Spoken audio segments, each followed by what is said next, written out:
अस्सलामुअलैकुम everyone, welcome to our YouTube channel.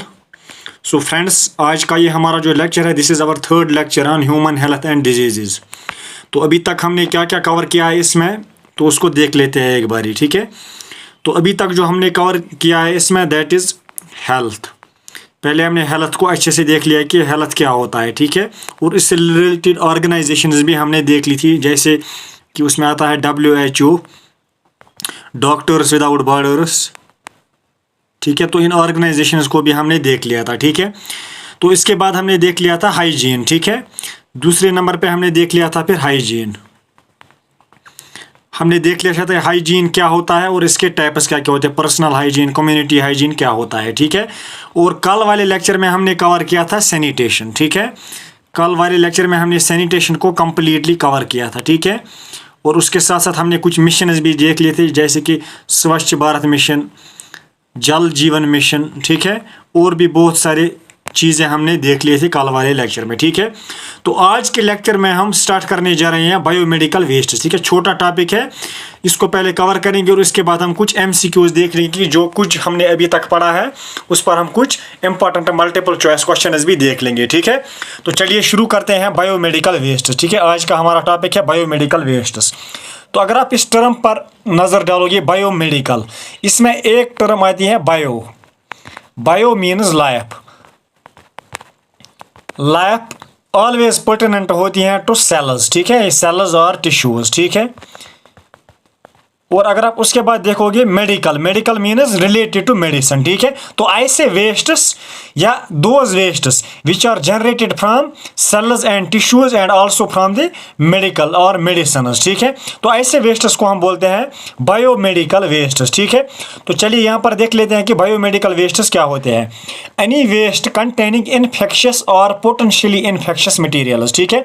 ऐसा कोई भी वेस्ट जिसमें इधर इन्फेक्शियस कोई वेस्ट होगा या इन्फेक्शियस कोई मटेरियल होगा और पोटेंशियली इन्फेक्शियस मटेरियल, या ऐसा कोई इन्फेक्शियस मटेरियल होगा या ऐसा कोई मटेरियल होगा जिससे इन्फेक्शन होने का क्या हो, खतरा हो, ठीक है।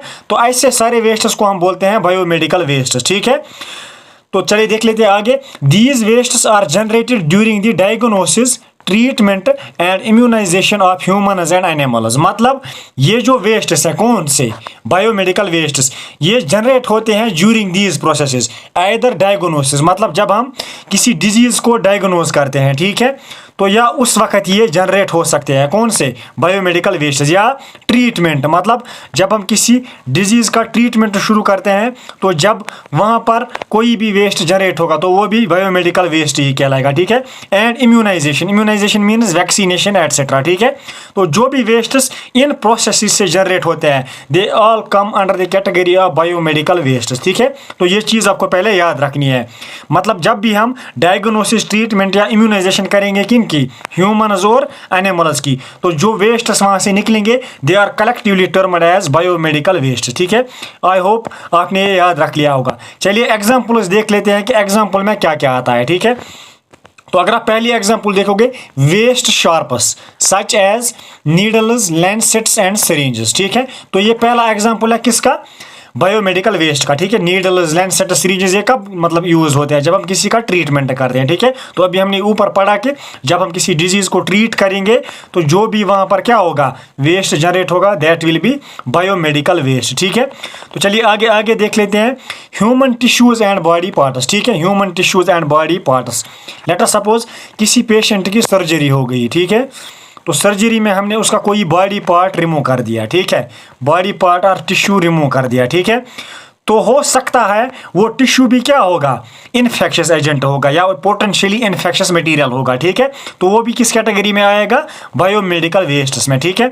इसके बाद bandages, dressings, gloves and other medical supplies, ठीक है। तो ये सारी भी किस में आएंगी, बायोमेडिकल वेस्ट्स में, ठीक है। तो आपको एग्जाम्पल्स याद रखनी है कि बायोमेडिकल वेस्ट्स में कौन कौन सी चीज़ें आती हैं, ठीक है।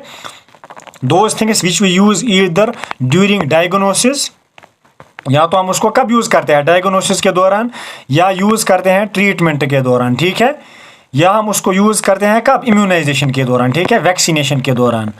तो इन तीन चीज़ों या इन तीन प्रोसेसेस के दरमियान जो भी चीज़ें हम यूज़ करते हैं, ठीक है, दे all come under the category of biomedical wastes, ठीक है।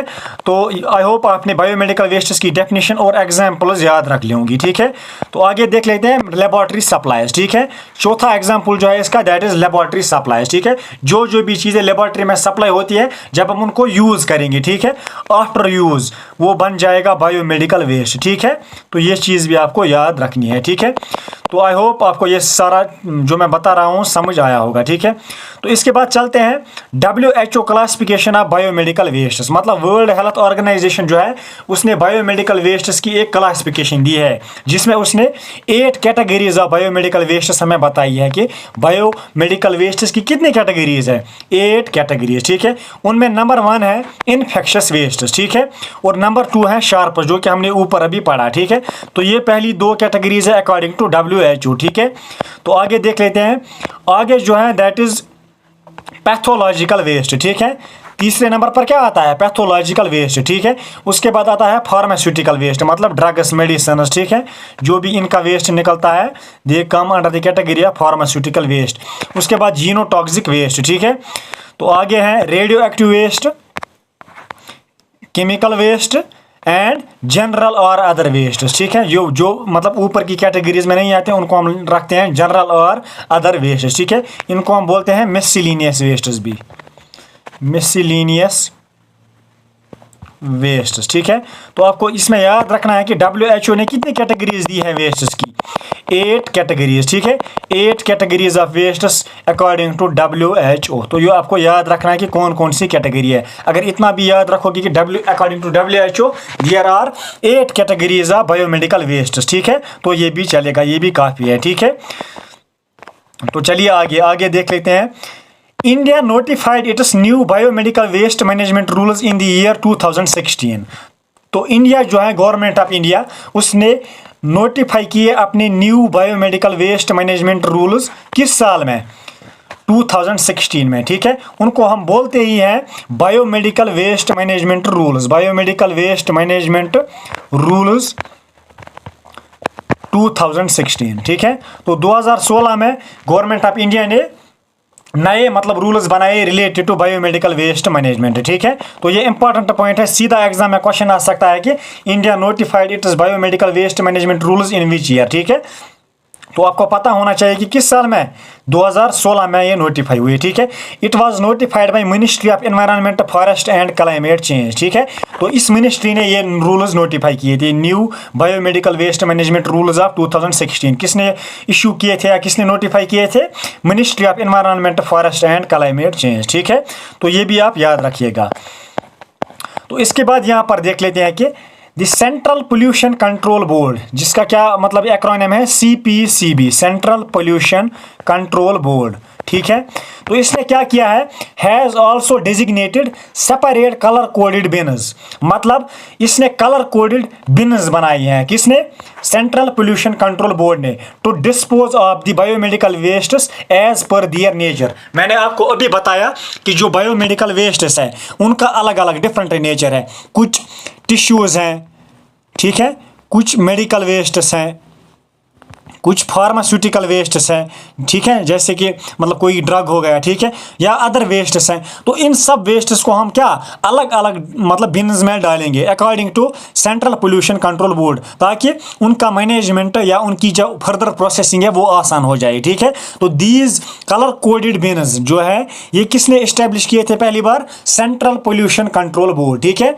तो इसने कलर कोडेड बिन्स दिए थे जिसके हिसाब से हम मतलब बायोमेडिकल वेस्ट्स डिस्पोज कर सकते हैं according to their differing nature, मतलब उनका अलग अलग जो नेचर है अकॉर्डिंगली हम मतलब एक टाइप का जो बायोमेडिकल वेस्ट है उसको हम एक सेपरेट बिन में डालेंगे, अगर कोई दूसरे नेचर का है तो उसको सेपरेट बिन में डालेंगे, ठीक है। वो हमें कैसे पता चलेगा कि किस बिन में क्या डालना है, क्योंकि कलर कोडिंग हमें याद रखनी है कि किस वाले कलर कोडेड बिन में कौन सा हमें डालना है, ठीक है। तो चलिए देख लेते हैं आगे कि ऐसे कौन कौन से बिन्स हैं। तो पहला अगर आप देखोगे येलो बिन, ठीक है, येलो बिन में आपको डालना है है एनाटॉमिकल एंड केमिकल वेस्ट, ठीक है, वेरी वेरी इंपॉर्टेंट पॉइंट है, ठीक है। ये जो मैं बताऊंगा इस सेक्शन में ये आपको याद रखना है। मतलब जो येलो बिन है इसमें आप डालोगे एनाटॉमिकल एंड केमिकल वेस्ट, ठीक है। इसके बाद दूसरा है रेड बिन, रेड बिन में आप डालोगे कंटेमिनेटेड प्लास्टिक वेस्ट, ठीक है। दूसरा है रेड बिन, उसमें आप डालोगे कंटेमिनेटेड प्लास्टिक वेस्ट, ठीक है। तो हो गए दो। तो चलिए इसके बाद देख लेते हैं ब्लू बिन, ब्लू बिन में आप डालोगे गिलासवेयर एंड मेटालिक इम्प्लांट्स, ठीक है। तो अगर कोई गिलासवेयर होगा या मेटालिक इम्प्लांट होगा, कोई मेटालिक वेस्ट होगा, ठीक है, तो वो आप डालोगे ब्लू बिन में, ठीक है। उसके बाद चलिए आगे आगे देख लेते हैं ब्लैक बिन, ठीक है। कौन सा है आगे? ब्लैक बिन, ब्लैक बिन में आप डालोगे हैजार्डस एंड अदर वेस्ट, ठीक है। क्या डालोगे? हैजार्डस एंड अदर वेस्ट किस में डालोगे आप?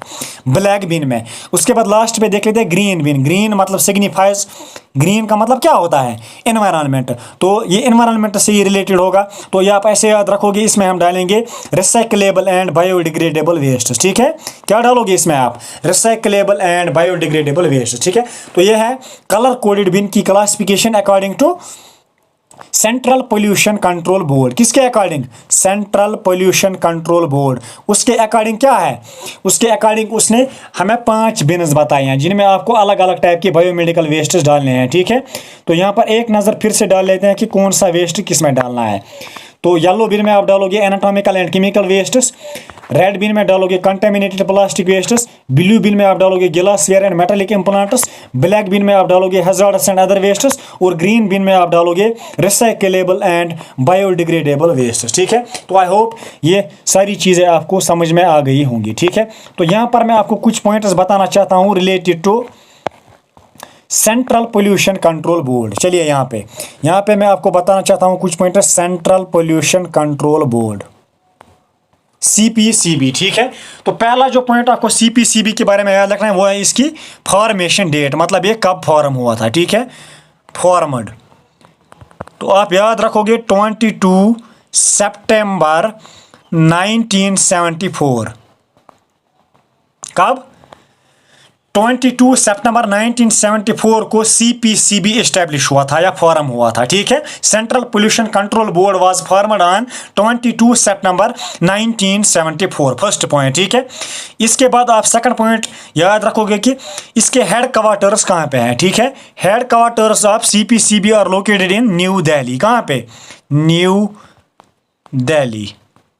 दूसरा इंपॉर्टेंट पॉइंट जो आपने इसके बारे में याद रख लिया वो क्या है? CPCB headquarters are located in New Delhi, ठीक है। इसके बाद तीसरा पॉइंट आपको याद रखना है, it is a statutory body. क्या है ये? स्टैट्यूटरी बॉडी, मतलब ये एक ऐसी बॉडी है, ऐसी ऑर्गेनाइजेशन है which has been established under law, जिसको किस मतलब लॉ के अकॉर्डिंग एस्टेब्लिश किया गया है, ठीक है। इसलिए इसको हम बोलते हैं स्टैट्यूटरी बॉडी, ठीक है। It means CPCB is a statutory body. किस लॉ के अंडर इसको एस्टेब्लिश किया गया था? तो वो आप याद रखोगे, established under water prevention and control of pollution act, prevention and control of pollution act 1974, ठीक है। तो इस एक्ट के अंडर CPCB को एस्टेब्लिश किया गया था, ठीक है। मैंने अभी आपको बताया कि CPCB क्या है? स्टैट्यूटरी बॉडी, ठीक है। तो किस एक्ट के अंडर इसको एस्टेब्लिश किया गया था? Water prevention and control of pollution act 1974, ठीक है। वेरी वेरी इंपॉर्टेंट पॉइंट है, आप याद रखोगे, ठीक है। It means CPCB has been established under water prevention and control of pollution act 1974, ठीक है। तो ये लॉ जो ये एक्ट है ये CPCB को अपने पावर्स और फंक्शंस इंट्रस्ट करता है। लेकिन सिर्फ यही एक लॉ नहीं है जो CPCB को इंट्रस्ट करता है विद सर्टेन पावर्स, अलबत्ता एक और दूसरा लॉ भी है, air prevention and control of pollution act 1981, ठीक है। तो ये जो लॉ है ये भी क्या करता है, इंटरेस्ट करता है सीपीसीबी को with certain functions and powers, ठीक है। तो मगर इस्टेब्लिश किस लॉ के अंडर हुआ था ये, water prevention and control of pollution act 1974। लेकिन एक दूसरा एक्ट है air prevention and control of pollution act 1981, ठीक है। तो ये भी कुछ फंक्शंस और पावर्स देता है किसको, सेंट्रल पोल्यूशन कंट्रोल बोर्ड को, ठीक है। तो ये चीजें आपको सेंट्रल पोल्यूशन कंट्रोल बोर्ड के बारे में याद रखनी है, ठीक है। आई होप आपने इनको अपने नोट्स पे मेंशन किया होगा और बहुत अच्छे से मेंशन किया होगा, ठीक है। तो चलिए आगे आगे हम देख लेते हैं कि इससे आगे हमें क्या देखना है। यहां पर लिखा हुआ है एक important point, ensure 3R principal. मतलब अभी तक जो हमने पढ़ा है हेल्थ, क्या पढ़ा था हमने अभी तक, हेल्थ, हाइजीन एंड सैनिटेशन। तो ये 3 टर्म्स हमने अभी तक सीख लिए हैं अच्छे तरीके से, ठीक है। तो उसका एक जो क्रक्स है, ठीक है, अगर आप क्रक्स उसका मानोगे, मतलब सैनिटेशन का एक क्रक्स मानोगे आप, वो है दिस 3R प्रिंसिपल, ठीक है। आप कैसे मतलब वेस्ट को मैनेज कर सकते हो, ठीक है, वेस्ट को कैसे आप मैनेज कर सकते हो, उसके लिए ये 3R प्रिंसिपल बहुत ही जरूरी है, ठीक है। आपको इन ऑर्डर याद रखना है कि 3R का मतलब क्या होता है। एक होता है रिड्यूस, मतलब आपको जिन चीजों से वेस्ट जनरेट होता है, मतलब किसी से प्लास्टिक जनरेट होता है, किसी चीज से कुछ और वेस्ट जनरेट होता है, तो पहला जो काम आप कर सकते हो वो है कि आप उसका क्या यूज रिड्यूस कर सकते हो, ठीक है। So this is the first point, reduce. उसके बाद रीयूज, मतलब अगर कोई ऐसी चीज है जिसको आप दोबारा यूज में ला सकते हो, ठीक है, उसके लिए आप अपनाओगे रीयूज का प्रिंसिपल, ठीक है। अगर ये दोनों नहीं होंगे तो तीसरा है रिसाइकल, ठीक है। तो फिर आप उसको रिसाइकल कर सकते हो एक नई फॉर्म में, मतलब उसको तब्दील कर सकते हो, ठीक है। तो आपको 3R इन ऑर्डर याद रखना है। क्या है 3R का मतलब, रिड्यूस, रीयूज, रिसाइकल, ठीक है। तो पिछली बार जो एग्जामिनेशन हुआ था JKSSB सुपरवाइजर का, किसका, JKSSB सुपरवाइजर का जो एग्जाम हुआ था पिछली बार, उसमें यह क्वेश्चन पूछा गया था कि 3R का हमें बताइए कि क्या मतलब है इन ऑर्डर। मतलब इन ऑर्डर वहां पर पहले दिया गया था recycle, reuse, reduce, reduce, recycle, reuse, ठीक है। इनको मतलब अलग अलग ऑर्डर में लिखा गया था, लेकिन आपको करेक्ट ऑर्डर बताना था कि कैसे इनको लिखना है, ठीक है। तो इनका है रिड्यूस, रीयूज, रिसाइकल, ये चीज़ आप याद रखोगे, ठीक है। Very very important point. तो यहाँ पर हमारा जो टॉपिक है वो ख़त्म होता है, कौन सा, health, hygiene and sanitation. Health, hygiene और सैनिटेशन, ये जो कंप्लीट टॉपिक है ये हमारा कंप्लीट हुआ यहाँ पर, ठीक है। तो इससे आगे हम कंटिन्यू करेंगे फिर डिजीज से कल से, ठीक है। जो हमारा नेक्स्ट लेक्चर होगा we will start with diseases. लेकिन पहले हम कुछ मल्टीपल चॉइस क्वेश्चन देख लेते हैं जो कुछ अभी तक हमने पढ़ा है, ठीक है। तो चलिए इंपॉर्टेंट मल्टीपल चॉइस क्वेश्चन देख लेते हैं।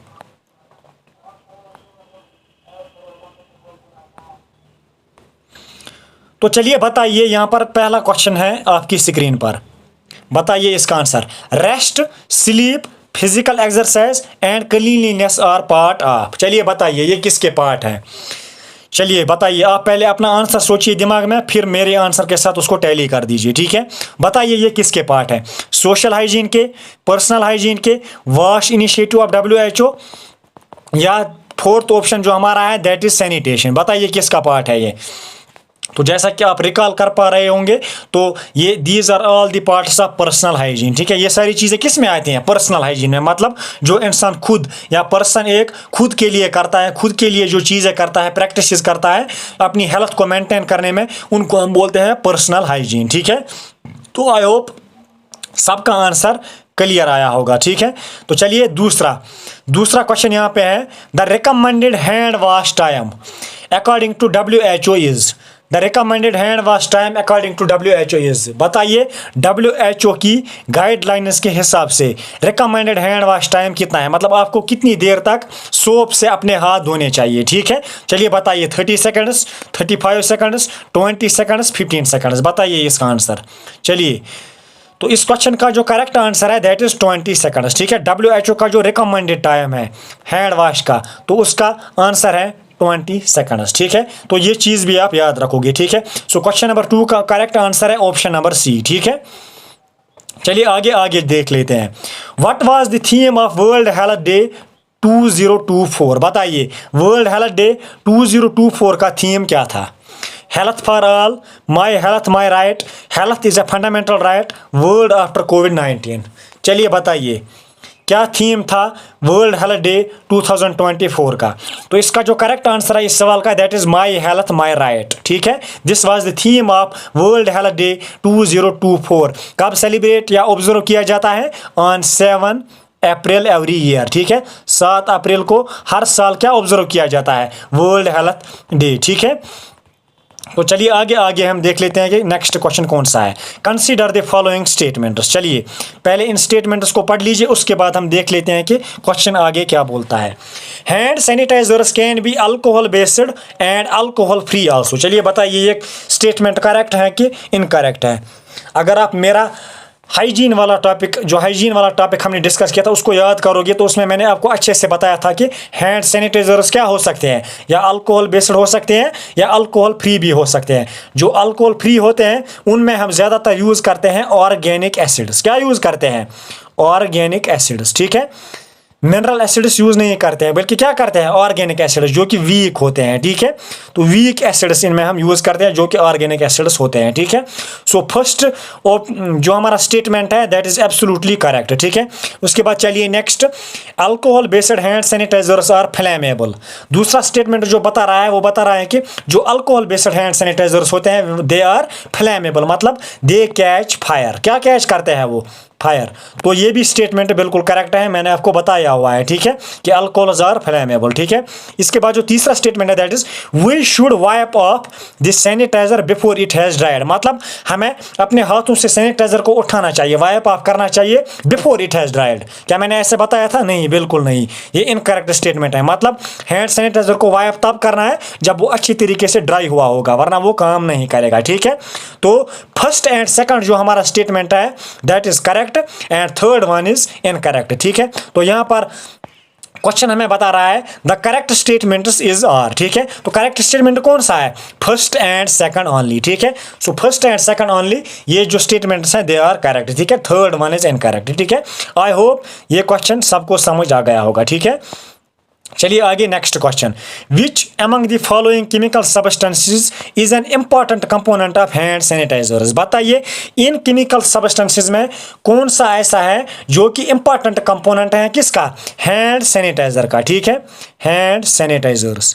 तो मैंने आपको बताया था कि हैंड सैनिटाइजर्स अल्कोहल बेस्ड होते हैं और अल्कोहल फ्री भी होते हैं, लेकिन अल्कोहल बेस्ड भी होते हैं। मैंने आपको फिर बताया था उसमें कौन सा होता है?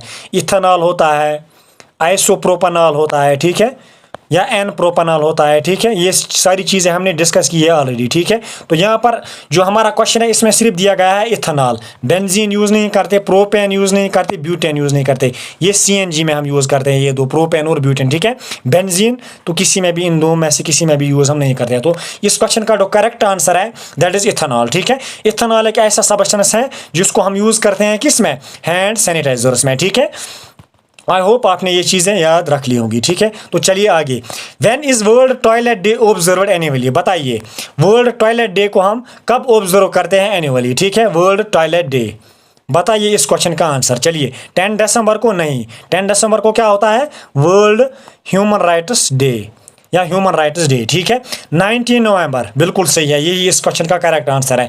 19 नवंबर को ही हम ऑब्जर्व करते हैं एज वर्ल्ड टॉयलेट डे। 15 सितंबर नहीं है, 25 जनवरी भी नहीं है। ठीक है, 25 जनवरी तो बिल्कुल भी नहीं है। ठीक है, तो चलिए आगे, which sustainable development goal is related to good health and wellbeing. चलिए बताइए इस क्वेश्चन का आंसर, ऐसा कौन सा सस्टेनेबल डेवलपमेंट गोल है which is related to good health and wellbeing. चलिए इस क्वेश्चन का आंसर बताइए।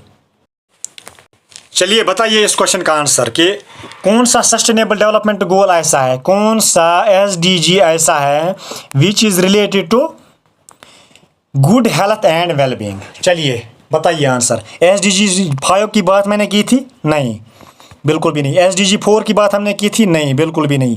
SDG 7 की बात की थी हमने? नहीं। SDG 13 की बात की थी हमने? नहीं। ठीक है, तो इस क्वेश्चन का जो करेक्ट आंसर है that is none of these, मतलब इनमें से कोई भी ऑप्शन इस क्वेश्चन का करेक्ट आंसर नहीं है। तो फिर सर क्या है? तो अगर आप याद करोगे मैंने आपको बताया था क्या, SDG 3 जो है दैट इज रिलेटेड टू किसके साथ रिलेटेड है वो? गुड हेल्थ एंड वेलबींग, ठीक है। तो ये आपको याद होना चाहिए, मतलब आपको मतलब इतनी क्लियरिटी होनी चाहिए क्वेश्चन में कि आप किसी क्वेश्चन को चैलेंज भी करना आना चाहिए, ठीक है। तो इस क्वेश्चन का करेक्ट ऑप्शन इनमें से कोई भी नहीं है, बल्कि आपको ये याद होना चाहिए। पहले ही आपने गेस लगाया होगा, अगर आपको याद होगा तो SDG 3 इस क्वेश्चन का करेक्ट आंसर है, ठीक है। तो आई होप ये आपने मेंशन किया होगा अपने नोट्स में।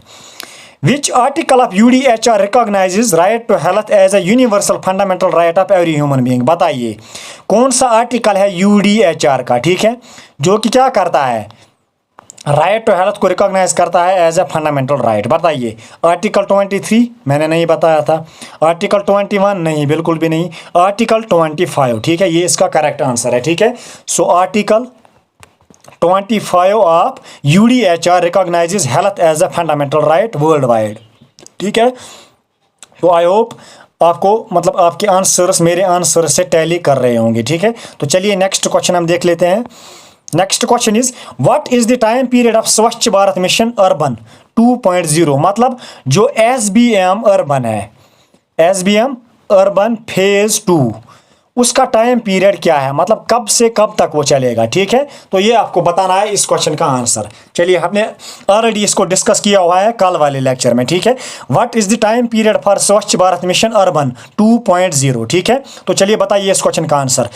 तो इस क्वेश्चन का जो करेक्ट आंसर है दैट इज 2021 टू 2026, ठीक है। तो ये इस क्वेश्चन का करेक्ट आंसर है, ठीक है।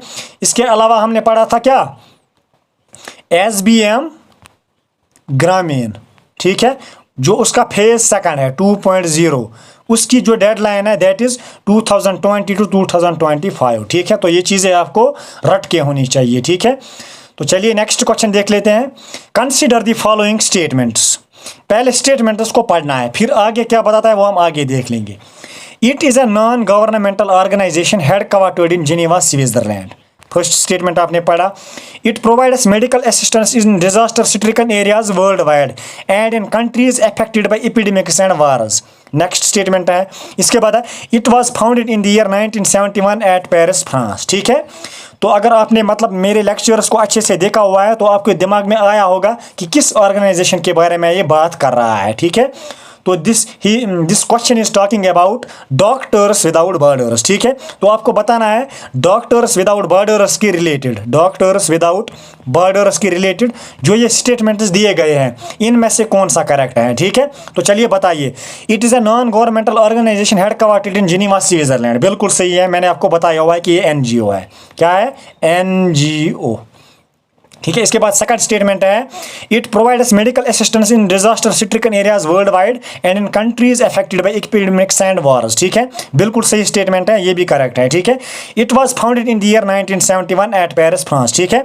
मैंने आपको बताया था कि कहाँ पर फाउंड हुई थी, पेरिस, फ्रांस में, और इसके जो ग्लोबल हेडक्वार्टर्स हैं they are located in Geneva, Switzerland. तो तीनों स्टेटमेंट्स जो है बिल्कुल करेक्ट हैं, ठीक है।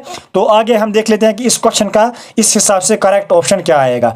विच statements is are true about doctors without borders? तो कौन से हैं? ऑल स्टेटमेंट्स आर करेक्ट, मतलब डॉक्टर्स विदाउट बॉर्डर्स के रिलेटेड जो भी ये 3 स्टेटमेंट्स दिए गए हैं दे आर ऑल करेक्ट, ठीक है।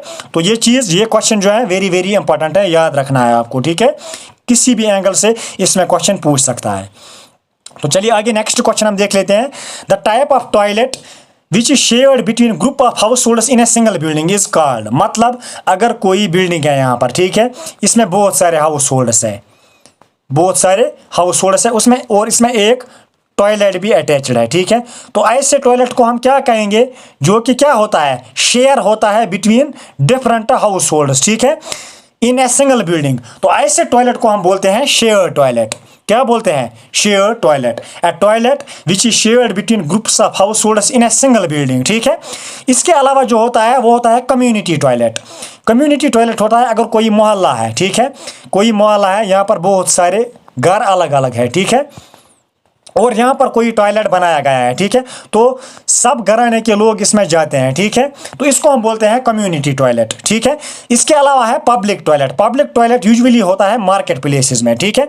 पब्लिक टॉयलेट, ये यूजुअली होता है मार्केट प्लेसेस में, जिसको कोई भी मतलब यूज़ कर सकता है, कहीं से भी आया हो। और कम्युनिटी टॉयलेट को सिर्फ उस मोहल्ले के लोग ही ज़्यादातर यूज़ करेंगे, ठीक है। लेकिन जो मार्केट में होगा इसको हर कोई यूज़ कर सकता है, ठीक है। तो ये है इन 3 टॉयलेट्स में distinction, community toilet, share toilet, public toilet. और यूनिवर्सल टॉयलेट नाम की कोई चीज़ होती ही नहीं है, ठीक है। ये मैंने खुद बनाई है इसमें एक ऑप्शन को मैच करने के लिए, ठीक है। तो कंफ्यूज नहीं होना है कि ये यूनिवर्सल टॉयलेट क्या है, ठीक है। तो चलिए आगे हम लास्ट क्वेश्चन अब देख लेते हैं। Waste water released from households is called. चलिए बताइए, कल वाले लेक्चर में मैंने आपको बताया था कि वेस्ट वाटर जो कि कहाँ से रिलीज होता है, हाउस होल्ड से, उसको हम क्या बोलते हैं। चलिए बताइए, waste water that is released from households is known as sewage. मैंने आपको कल बताया, क्या बोलते हैं इसको, सीवेज। तो इस क्वेश्चन का जो करेक्ट आंसर है दैट इज सीवेज, ठीक है। तो यहाँ से हमारा जो एमसीक्यू सेशन है ख़त्म होता है, ठीक है। तो हमने 3 टर्म्स को अच्छे से डिटेल में अभी तक देख लिया है। एक है हेल्थ, हाइजीन और सैनिटेशन, ठीक है। ये 3 टर्म्स हमने इंपॉर्टेंट जो टर्म्स हैं हमने कवर कर लिए है। आगे हम नेक्स्ट लेक्चर से स्टार्ट करेंगे डिजीज़ का, ठीक है। जो इस मतलब टॉपिक का नेक्स्ट पोर्शन है दैट विल बी डिजीज़, ठीक है। उस पर भी 3 से 4 लेक्चर्स लग जाएंगे, तो फिर ये टॉपिक कंप्लीट होगा, ठीक है। हम इसको अच्छे से डिटेल में कवर कर रहे हैं, तो आपको टेंशन लेने की ज़रूरत नहीं है, ये टॉपिक मैं अच्छे से कंप्लीट कर दूंगा, ठीक है। तो आपको हमारा लेक्चर कैसा लगा, आपको हमारा कंटेंट कैसा लगा, please don't forget to mention it in the comment section, ठीक है। And don't forget to like and share this video, ठीक है। तो हम इंशाल्लाह मिलेंगे नेक्स्ट वीडियो में, जब तक के लिए अल्लाह हाफिज़।